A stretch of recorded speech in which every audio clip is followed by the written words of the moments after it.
everyone. Good morning. It's Thursday, May 29th already, almost at the end of the work week. This is an NBC 10 coffee break. I'm Tamara Sacharczyk. So let's get to some of your top stories for the day. We want you to come to your screen and take a look at this if you're not already here. Cleanup is underway right now after a train derailed in Cumberland, Rhode Island. 6 cars on this freight train went off the rails late last night. Fortunately, nobody was hurt, but you can see the damage right there on your screen. NBC 10's Erin Coogan is live in Cumberland. She's been talking to people about this derailment, and she has a look at the cleanup for us. Hey, Erin.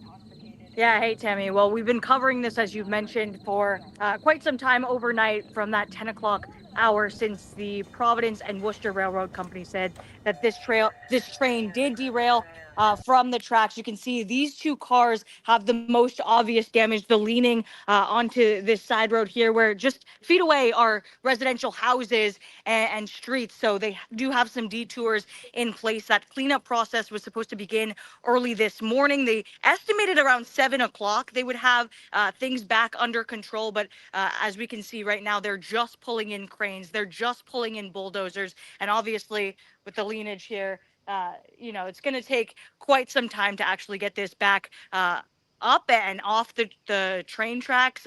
We have been talking to neighbors here that say, they heard something in the night, but not enough to go outside because this is pretty occupied thoroughpass for some of these freight trains, so it's not uncommon for them to hear the loud grinding and whirring of the trains throughout the night. So not loud enough to bring them outside, but this morning they said it was quite a surprise. In 60 years, one of the residents who has been living right here says he's never seen anything like it. So we're going to have to see how this cleanup process continues this afternoon. But again, cranes and bulldozers have just arrived, and we're going to see what that's going to look like. For now, Tammy? All right, Erin. Yeah, I'd imagine that'll take, like you said, quite some time to clean up just because you can see the size of all of it there. So, all right. Well, Erin will stay on top of the story today for us. And if you're interested, she'll have a live report coming up on NBC 10 News at noon. Erin, thank you. We now want to get to your forecast. As you can imagine, it's a gray and cloudy day outside. AJ Mastrangelo is outside for us to give us a fresh look at everything. And AJ, rain is on the way, right? Yeah, Tammy. Unfortunately, we do have some more rain, but the big thing is I'm outside right now, so there's no reason not to kind of head outside with today's forecast. We do have a bit of a gloomy day overall, not quite as nice as what we had to start off the week, but we're staying in the 60s, maybe a passing sprinkle or 2 here for the rest of today. Now, we head for tomorrow, a little bit more sunshine starts to increase across the region. The warm front lifts on through the region, so it's actually going to bring some milder temperatures here for Friday.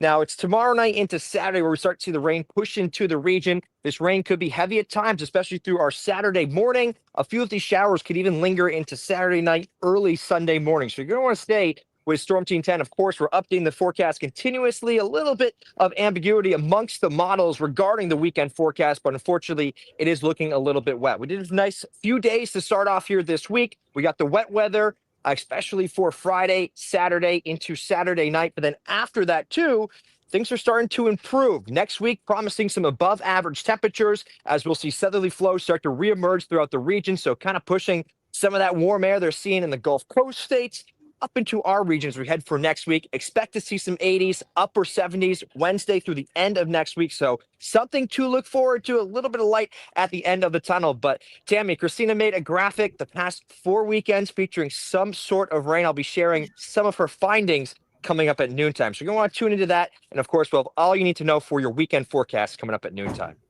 All right, AJ, I'd like to put in a formal request to stop the rain on the weekends. This is getting out of control.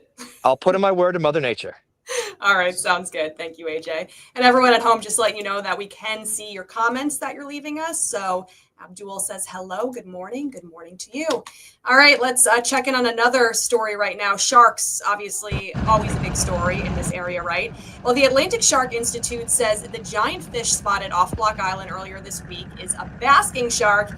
Here it is right there on your screen. There's no need to panic. So, while it looks scary, don't worry. Experts tell us that basking sharks are filter feeders, so there's no risk to humans at all. This is actually new video as it swam in the harbor. You can see how big it is right there. We're talking 20 feet long. That's how large these sharks are. So obviously, if you just saw that, you'd be pretty alarmed by it. Definitely probably run out of the water, right? Really nothing to worry about with this specific type of shark. Now to this, MarketBasket's board of directors places its CEO on administrative leave. The board's investigating if Arthur DeMaulis was planning a disruption in business in retaliation of the board requiring him to work collaboratively with them. A spokesperson for DeMaulis calls it a cover for a hostile takeover. This comes a decade after a conflict resulted in 6 weeks of protests and boycotts to reinstate him. Meanwhile, you've probably heard this one already, at least on social media. I know we have also talked about it on the news as well. 2 reality stars convicted of federal fraud walk free. They're right there. You may recognize them. Todd and Julie Chrisley. President Trump formally signed the pardons for them last night, and they arrived home shortly afterwards. The couple may be best known for the hit show Chrisley Knows Best. That was a reality show that was on for several years. Their daughter Savannah spoke to reporters ahead of their parents' release. It's all God that have done it. It's all God and President Trump at this point, so. Back in 2022, an Atlanta jury found Todd and Julie Chrisley guilty of fraud, tax evasion, and conspiracy. They both had several years left on their sentences, but again, that is no longer the case. They are now home after that pardon was signed. A spooky internet rumor is officially debunked. I hadn't heard this one before, so you might find this interesting if you haven't either. The infamous and allegedly possessed doll named Annabelle was reported missing after visiting New Orleans back in May. And shortly after that, 3 big news events took place in the area. A plantation burned to the ground. That was the first one. There was a prison break. That was the second one. And then a voodoo priestess house caught on fire. That was the third one. The story of Annabelle was made famous by the Conjuring movies that featured the work of Ed and Lorraine Warren. The doll was said to be possessed and carefully sealed in a container and blessed by a priest. Now, Annabelle's handlers say the recent internet rumors are not true. They're false. The doll is in their possession. They plan to put it back on display later this year. Nothing like a creepy doll story, right?